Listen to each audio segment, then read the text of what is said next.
Welcome to Private Banking Strategies Podcast with Vance Lowe and Seth Hicks, your secret weapon to protect your assets and never have to start over financially again. Vance and Seth help high net worth individuals, families, business owners, and investors structure an asset-protected, tax-free fortress for their families. Learn how to keep what you earn and use the velocity of money to create your own private banking system. Join us on this journey as we explore the secret strategies of the rich and political elite and help you take total control of your financial security. Now, on to the show.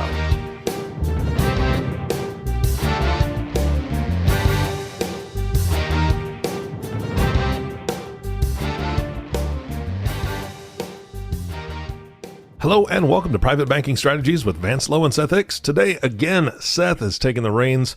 We are talking about something pretty important, real estate, right? And I'm pretty excited because this has to do with how the banking strategy, the private banking strategies can help you with real estate. And Seth, I don't know what all you're going to talk about today, but I'm excited.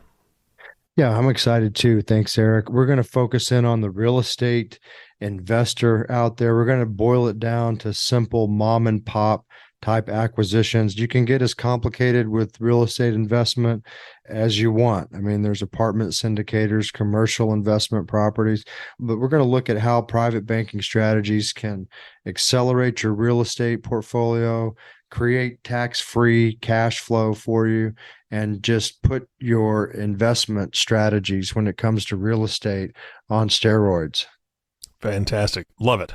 I'm all ears because this is really interesting to me. Like I said, this is for people out there who already own real estate or want to get into real estate.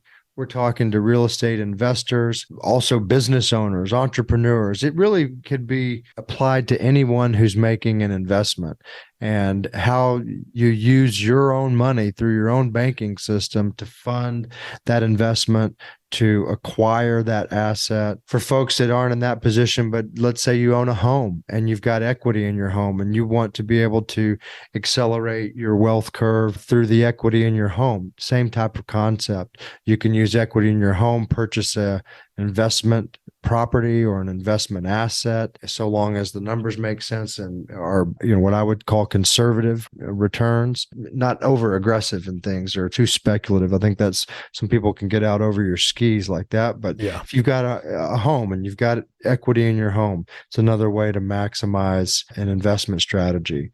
Or also folks out there with a mortgage or other type of debt that they could effectively purchase through their own banking entity and make those payments back to their own banking entity. We'll show you how that works as well. There's a lot of different ways that it can apply. Real estate is a fundamental way that private banking fits hand in glove with. Real estate and private banking are hand in glove techniques. It covers a lot of people, Eric. I mean, there's a lot of people out there that think they don't qualify because they don't have, $100,000 in cash sitting on the sideline. That's really not the case. All right. Private banking effectively enables you to become debt-free to third parties. And the only remaining entity that you have debt to is your own private bank, which you own and control. And your own private bank operates in a tax-free silo and a tax-free umbrella, as we've talked about many times. And that comes pursuant to Internal Revenue Code 7702, which makes all of the money inside your bank or the money that comes out of your bank back to you in retirement or for investment purposes a tax-free event. And that enables you to really acquire more assets and create passive income streams faster and exercise the velocity of money. So you've heard me talk about velocity of money before, Eric. What would you, in your simple definition, define velocity of money as? The way I envision it is when you take these assets and you are investing and you're able to then gain that profit coming back into your own bank, you're able to, again, invest in something else. And the more you're able to do that successfully, the faster that goes and the faster your bank grows. That's good. Yeah, that's a good answer. And here's another way that I might describe it. Let's say that you fund your private bank You capitalize your bank, like any new venture, any new business, with $100,000. It could be we could say $1, $10, 10,000. We're just going to say $100,000. You take that $100,000 back out of your private bank and you purchase a piece of real estate. And that piece of real estate spins off rental income, which then you pay back your own private bank mortgage, which is totally controlled by you. You set up the terms, you set up all of the various rates. There's never going to be a foreclosure. There's never going to be a failure because you can always change the terms if you need to. But that same rental cash flows coming back into your bank, and your cash value and the ability for you to use that dollar comes back to you again. So you capitalized your bank with $1 or 100,000. You took the same dollar out and to purchase a piece of property. You purchased a piece of property with that same dollar. Then you've got the same dollar coming back to you in a rental cash flow. Then you've got the mortgage payment back into your bank with the same dollar. You've got that's multiple touches on the same dollar. And that's velocity of money in action. Being able to use the same dollar more than once and being able to do that in a tax-free system is going to enable you to be financially independent and free in a much faster time basis. And we're showing people how you can do this within 10 years. And depending on how aggressive your strategies are and what type of investments you make, you can do it faster. But 10 years, I think, is a conservative roadmap, and we'll show you why. There's the 7 pillars of private banking strategies we talk about quite a bit, and this is going to be focusing on how to create the velocity of money within your own real estate transactions in your private banking entity, which we just touched on a little bit. Velocity of money. Yeah, I remember when we first started this podcast, I really had issues with what that meant, right? That the using the same dollar over and over and over again. But the way you just described it, again, beautifully illustrates it's the same money coming back into you. Difference is if you only had that $100,000 and that's the only thing that you're using for all these different purchases and transactions as you're going through it, over time, if you still had that same $100,000, what you've gained is property after property after property, which is huge. Absolutely. Yeah. Yeah. And people generally think, well, how do I use the same dollar more than once? I just spend it. How do I get it back? But the illustration we showed you is a perfect example. You have a dollar that you start a new business. Your new business is banking. I'm going to be a banker. And so you fund your banking business with $1.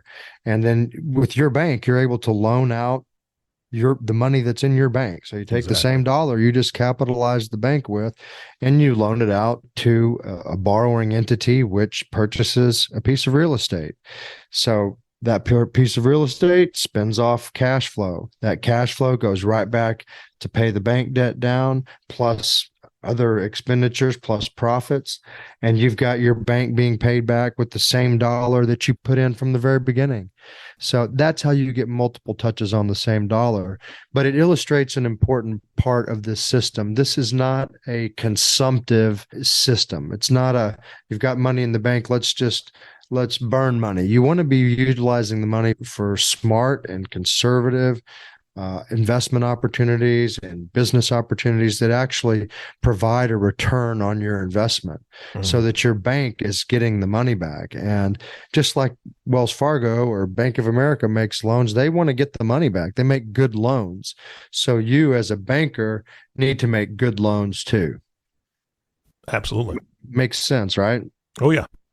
So in all of this system is people go, well, how do I make more money? That you're not making more money. You're actually just changing who gets the money that you already make. So whether you make a whole lot of money or you make the money that you make, it's not a matter of having to make more money and work a lot harder. As long as you live within your means and you spend less than you make, this system will work for you. And you'll be able to change your monthly expenses, which is consumptive, and cash leaving your control, leaving your possession and not ever being able to use it again, and turning it into income and cash that stays within your control and your bank's control and creates the opportunity for velocity of money. So does that make sense to you, Eric? No, of course. Yeah, absolutely. So that's what we want to try to teach people, is how to not work harder and be able to implement these strategies and capture that tailwind, that cash flow that's available. And that's why we say, like the slide shows, this happens without working harder. It only includes changing who you pay. You change who you pay. Yeah, and for those longtime listeners that are listening to the podcast, Seth just referenced the slide. This is actually on YouTube as well. It's on every podcast channel and then also on YouTube for those that like visuals. This one happens to be on YouTube as well, so you can check it out there. Good point. Yeah, we should probably mention that. Well, I'm a visual learner, and I can see everything right in front of me, so this is great. So let's take a look at a way a traditional mortgage works and why you want to be your own bank. Let's take a look at an example of a $200,000 house, and you finance that house at 6% over a 30-year mortgage. So you've got about a $1,200 a month payment to the bank, and effectively the first half of the loan, you're going to be paying mostly interest. Let's call it $1,000 in interest, and you're going to be paying $200 in principal. And that's going to go on for quite a while until you get towards the back half of the loan, when that starts to change. I think these numbers will surprise most people. And when you really start analyzing what you're paying in the first 4 years or 48 months of this mortgage, you're going to have made about $58,000 in payments.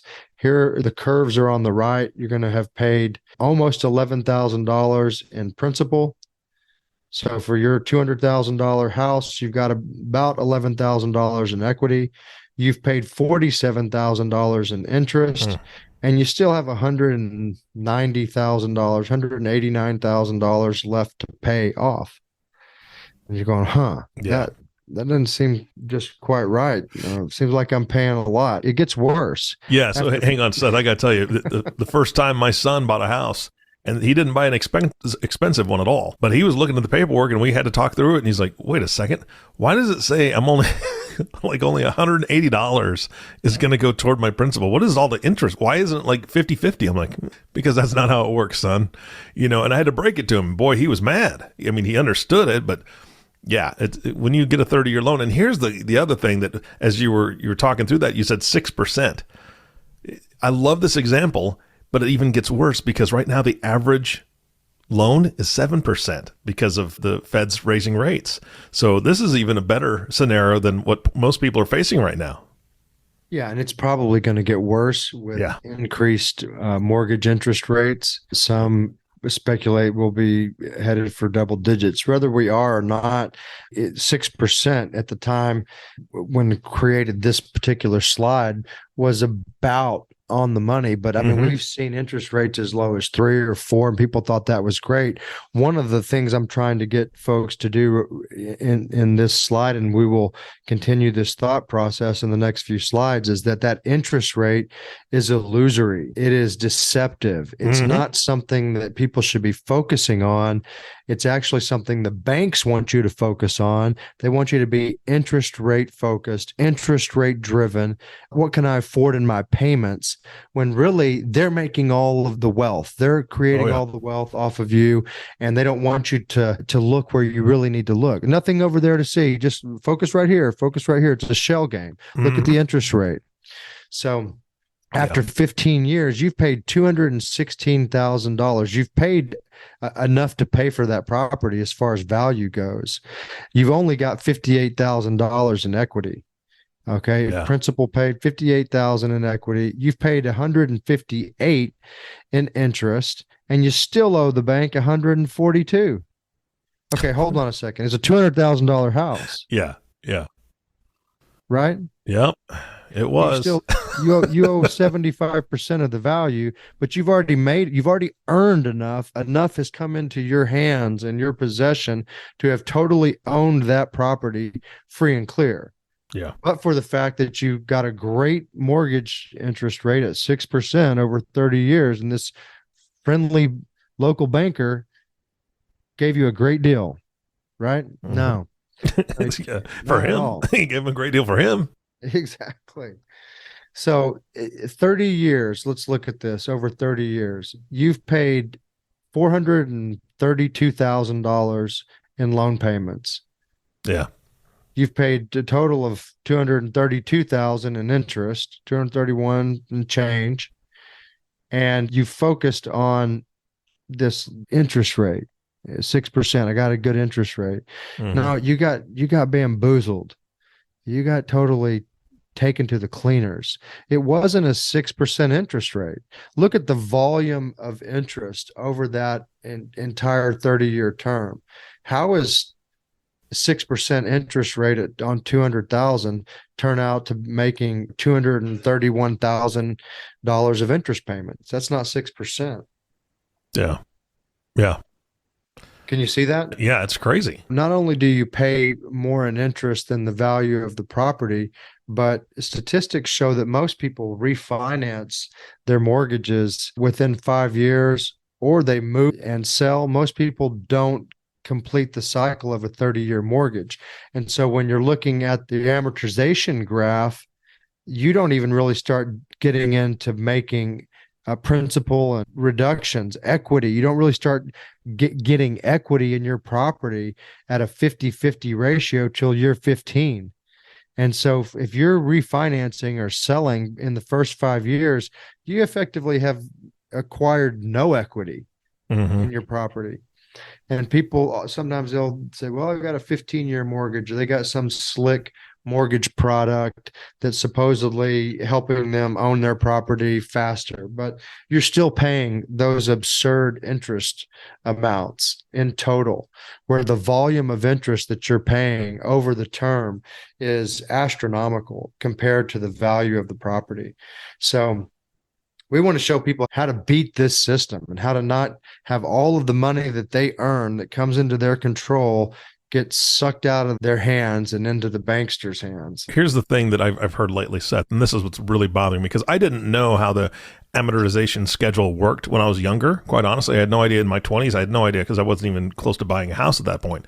But right now, and I think that a lot of people have heard this, and I'm not being rude to real estate agents. Please don't take this personally.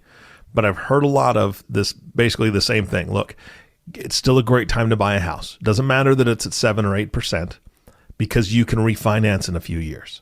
I know that the payment's going to be high now, but just think about it. You can refinance in a few years. When rates come back down, maybe they go back down to 4, refinance. Man, when you do that, just like you said, your amortization schedule starts over again. And so after 5 years of barely creeping toward any type of progress, now you just reset yourself and you're paying way more in interest again for the first 5 years of your loan. And it's just, they don't tell them that part, quite honestly. And I don't know that most people think through the amortization schedules like this. And like you and your son did, you looked at the truth in lending disclosures. It's called the TILA disclosures on any residential purchase. And it says, hey, you're going to pay this much in interest over the term. This is what the property's worth, and walks you through that. Most people just, initial sign, and take the keys. Give me my keys. That's right. Give me the keys. But if we want to educate folks into actually thinking through this, and that refinance in 5 years, just like you pointed out, is not in your best interest. There are other things that if you're in mortgages that you can do to accelerate equity. In some states, it's called a recast, not a refinance. And the recast is effectively taking money and straight to the principal bottom line, and they reformulate the loan but don't reset the amortization schedule. So you get to whack off a huge section of the principal with a chunk of money that you may have saved and recast the loan, but you don't start at ground zero all over and start paying them the extravagant interest rates. Interesting. Okay. Or the volume of interest rather than the rate, because they'll try to tell you that the rate's still the same. Yeah. So that's an important thing for people to consider. This is an illustration now that we're going to dive into that is effectively purchasing real estate. We said we were talking to homeowners, real estate investors, folks that want to use equity in their home to purchase real estate and accelerate their wealth curve. Let's say that you have, in our hypothetical, $100,000 in your private bank that you can put to use. And you effectively could buy a duplex. It's probably going to be somewhere in the South, maybe Alabama, Tennessee, but there are places that you could still buy a duplex for $100,000. And it's really, the illustration is more just for round numbers and to be able to understand the concepts, really, rather than getting the exact numbers on a property dialed perfectly in. But so let's say that you can buy this duplex for $100,000. And so you take your bank proceeds that you've funded, you fund your borrowing entity to purchase that duplex. That duplex pays you $1,000 per side per month, or $2,000 a month total in gross income. And for our purposes, we're not going to analyze taxes and insurance, vacancies, repairs. We're just going to look at a gross income. And with a gross income of $2,000 a month, you're going to have $24,000 a year.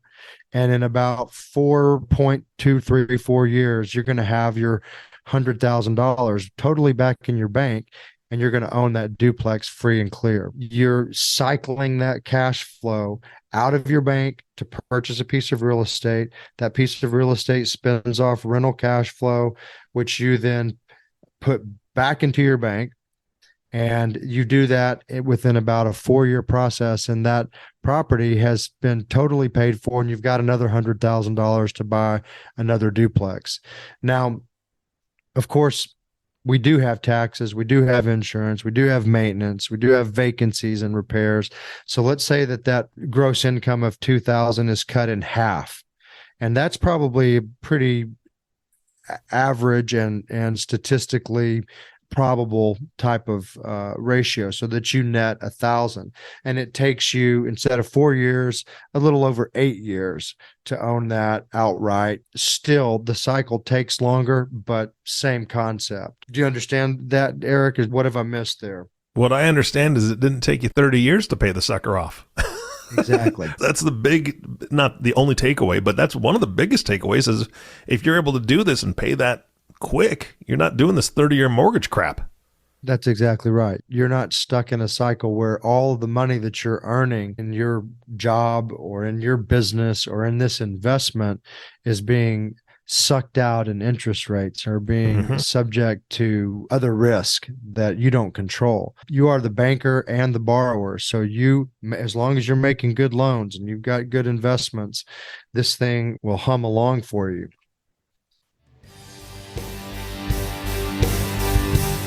Do you see yourself in that story? Do you feel like you are generating a lot of revenue but are not moving forward as fast as you would like? Are you ready for help?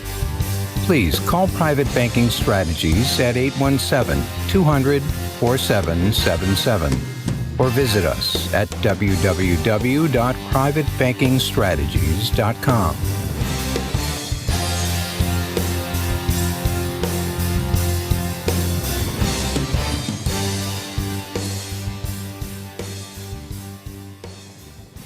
Let's look at the second scenario on the right. And let's say that you take that same $100,000 that you've got in your private bank that you've capitalized, but instead of purchasing just one duplex, you want to purchase 5 duplexes.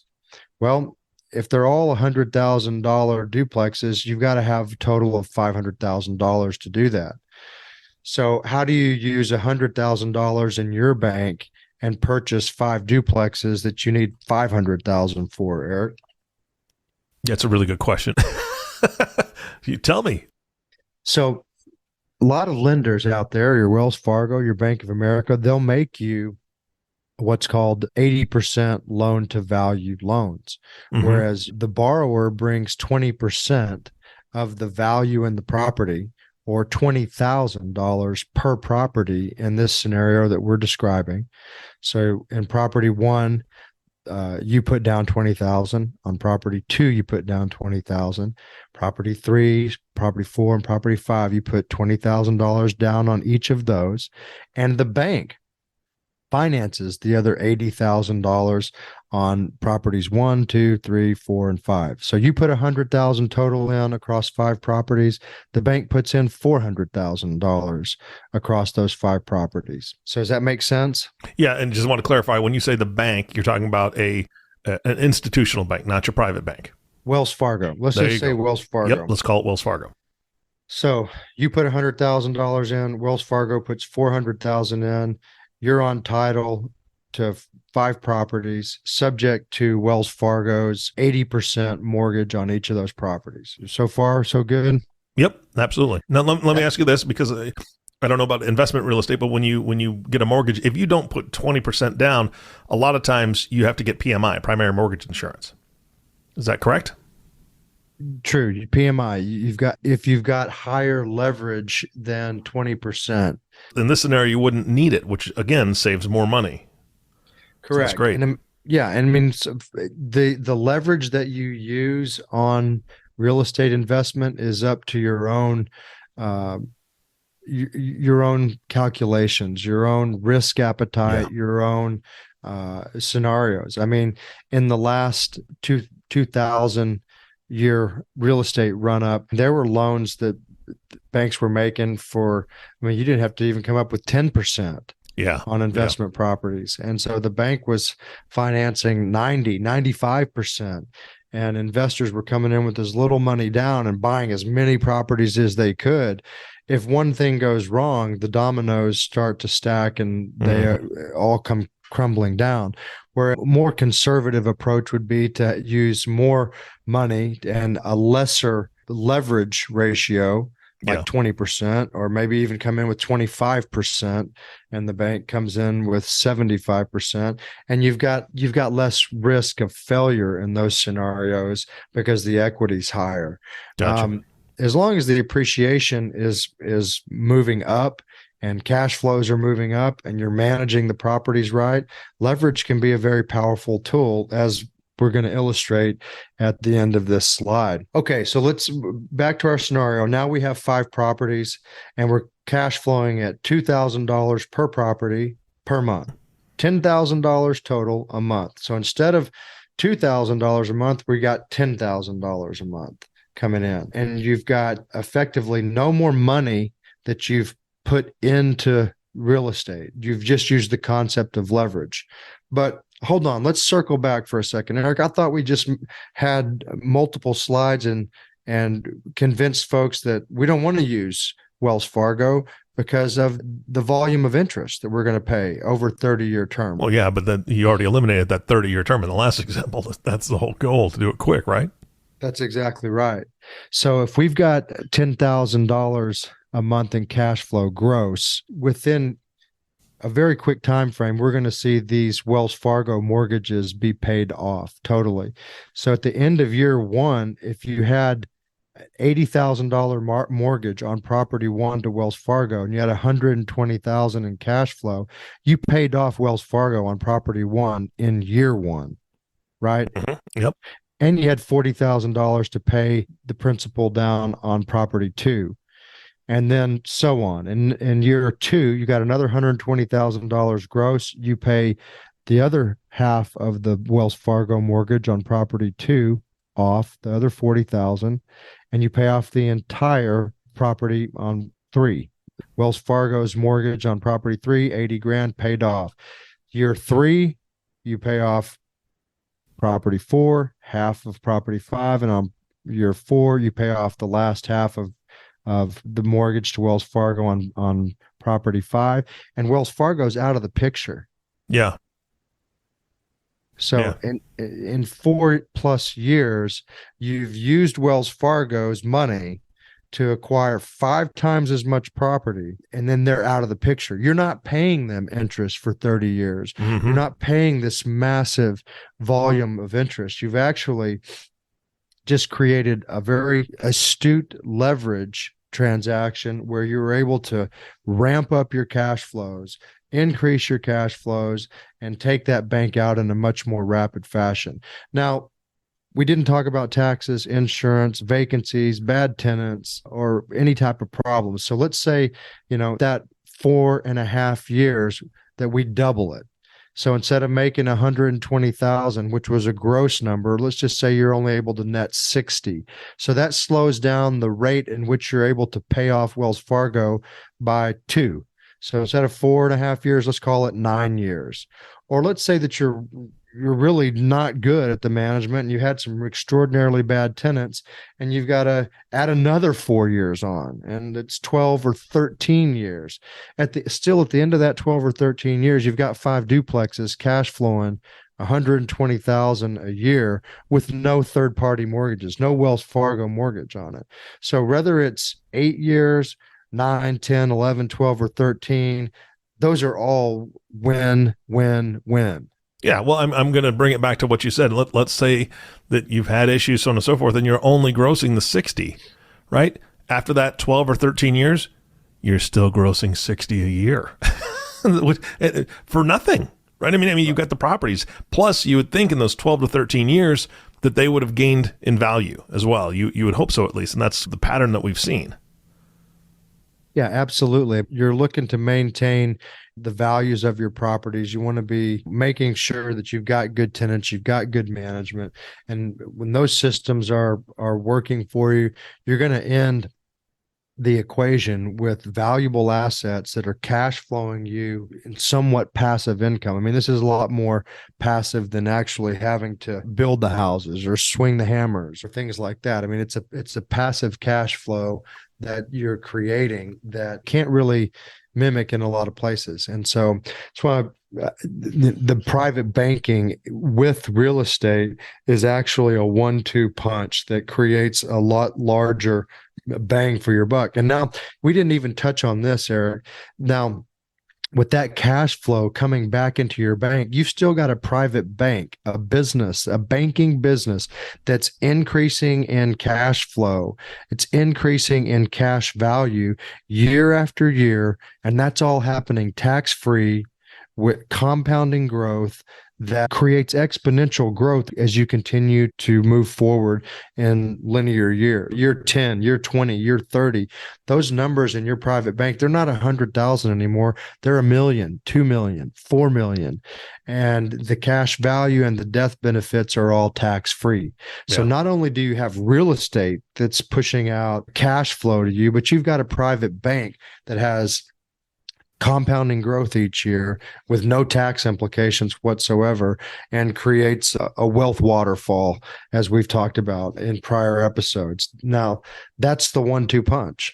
Yeah, that's fantastic. I encourage the folks out there that perhaps you don't think that you've got, $100,000 on the sideline to do this, but you own a home or you've got equity to reach out to us and talk with us through some strategies about how you might be able to implement private banking systems and real estate investment, because I think that we can show you how there's more ways than you might have thought to accomplish that. Yeah, absolutely. How do they get a hold of you? privatebankingstrategies.com. It's www.privatebankingstrategies.com. And we've got a lot of resources on our website. You'll have an invitation to receive a free book that we like to call a red pill book, What the Banks Don't Want You to Know. And you can either read that or you can listen to it in audio fashion. And then we've got a whole plethora of podcasts on the website that you can listen to topics like this and others which focus on the 7 pillars of private banking and which drill down into various topics. If those things resonate with you, schedule a call with my partner, Vance, and let him illustrate how this will work for you and your family and walk you through an 8-year roadmap. That's our process. Yeah, absolutely. Seth, great information. Love it. Thank you so much. Thanks, Eric. You bet. And our last thank you, of course, goes to you, listening audience. Thank you so much for tuning in and listening to the Private Banking Strategies podcast with Seth Hicks. If you have not subscribed to the podcast yet, please click the subscribe now button below. This way, when Vance and Seth come out with a new podcast, it'll show up directly on your listening device. And we humbly ask you to share this podcast, rate it, and leave a review, as this actually does help others find the show. Again, thank you so much for listening today. For everyone at Private Banking Strategies, this is Eric Johnson reminding you to live your best day every day. And we'll see you next time.